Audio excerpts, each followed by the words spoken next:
বহুদিন হয়ে গেছে বাঙালিতে কথা বলি না। মানে 12 বছর থেকে হিন্দি বলতে বলতে मतलब এখনো বাংলাটা मतलब বলাই হয় না। So hey everyone welcome back to my another video. I hope आप सब अच्छे हैं। তো আজকে ভাবলাম কি একটু বাংলায় কথা বলি। দেখো মাঝখানে হিন্দিও বলে ফেললাম।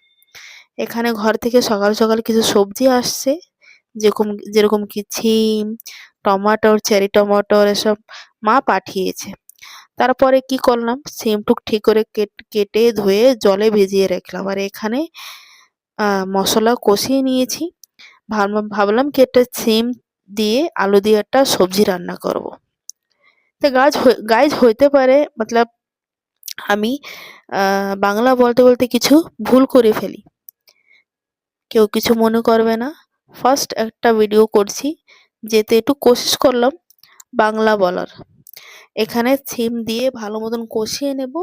কষানোর পরে জল ঢেলে দেবো। এখানে দিয়ে দিয়েছি 2-4টা চেরি টমাটার আর ভালো করে কষিয়ে নিচ্ছি। দিয়ে দিলাম লবণ। লবণ দেওয়ার পরে একটু ঝোল দিয়ে ঢাকনা লাগিয়ে मतलब 10 থেকে 15 মিনিট রান্না করব। আর এরকম সবজি না আমার তো খুব পছন্দ হয়, মানে সিম্পল ভাবে একদম। আর এরকম সবজি একদম হেলথের জন্য খুব ভালো। এরকম করে সিম্পল আমি আজকে সবজি বানিয়ে নেব। তারপরে কি করলাম, এই যে সবজিটা হয়ে গেছে, 15-20 মিনিট পরে ঢাকনা আগলিয়ে এখানে দিয়ে দিলাম ধনেপাতা। আমি জানি আমি বাংলা ভালো একটা বলতে পারি না, আর আমি ফার্স্ট টাইম ট্রাই করছি বাংলা বলার। কেউ কিছু মনে করবে না। ভিডিওটি যদি ভালো লাগে তো প্লিজ একটা রিঅ্যাকশন করে যাবে। আর নেক্সট টাইম আমি বাঙালিতে ভিডিও বানাবো কি না বানাবো সেটাও কমেন্ট করে বলে যাবে। আর সাইডে কি করলাম, আর একটা কড়াইতে এখানে তেল দিয়ে দিয়েছি। সাথে দিয়ে দিলাম একটু জিরা। জিরা ফোড়ন দিয়ে এখানে পেঁয়াজ, রসুন আর একটু কাঁচামরিচ দিয়ে দিয়েছি।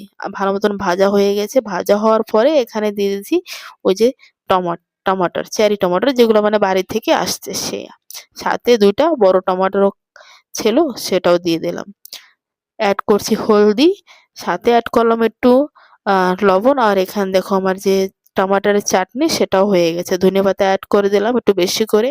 আর এরকম টমাটারের চাটনি না গাইস গরম গরম ভাতের সঙ্গে এবং রুটির সঙ্গে খুব ভালো লাগে। ভিডিওটা ভালো লাগলে একটা লাইক শেয়ার করে দিয়ে যাবে।